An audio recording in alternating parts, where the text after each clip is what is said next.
दूसरी बात यह है कि 2028 के चुनाव में आज से साफ दिखाई दे रहा है कि कांग्रेस के लौटने की कोई उम्मीद नहीं है। भ्रष्टाचार का जो स्तर हो गया है, जिस स्तर पर भ्रष्टाचार है और आपसी सरफुटौल है, तो सिद्धारमैया के बेटे यतीन्द्र सिद्धारमैया ने एक बयान दिया अपने पिता के बारे में, तो बोला ही भविष्य भी तय कर दिया कर्नाटक में कांग्रेस का।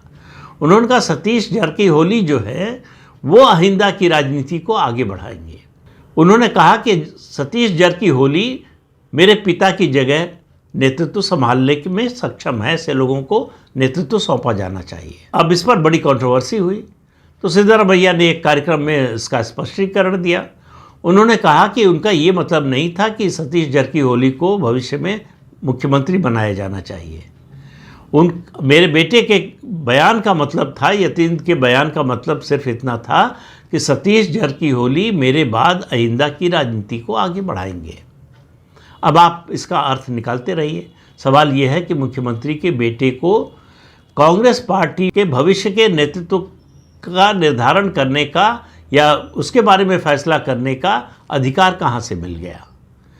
तो कर्नाटक में कांग्रेस में फ्री फॉर ऑल है, सब लोग बोल रहे हैं।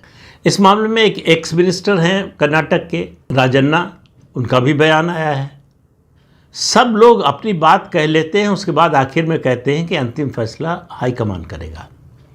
और कांग्रेस की हालत ये हो गई है कि यहाँ तक कि कांग्रेस के जो राष्ट्रीय अध्यक्ष हैं मल्लिकार्जुन खड़गे, वो भी कहते हैं कर्नाटक के बारे में फैसला हाईकमान करेगा।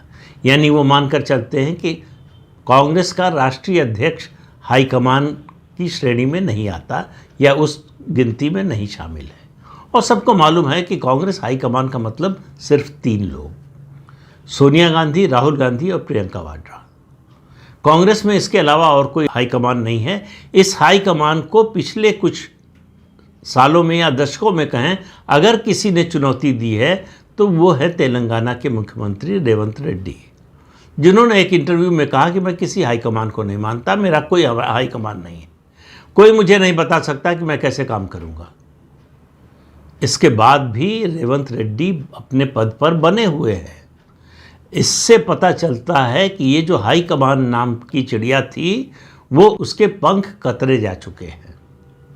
अब वो उड़ान भरने की स्थिति में नहीं है, लेकिन उसकी मौजूदगी तो है।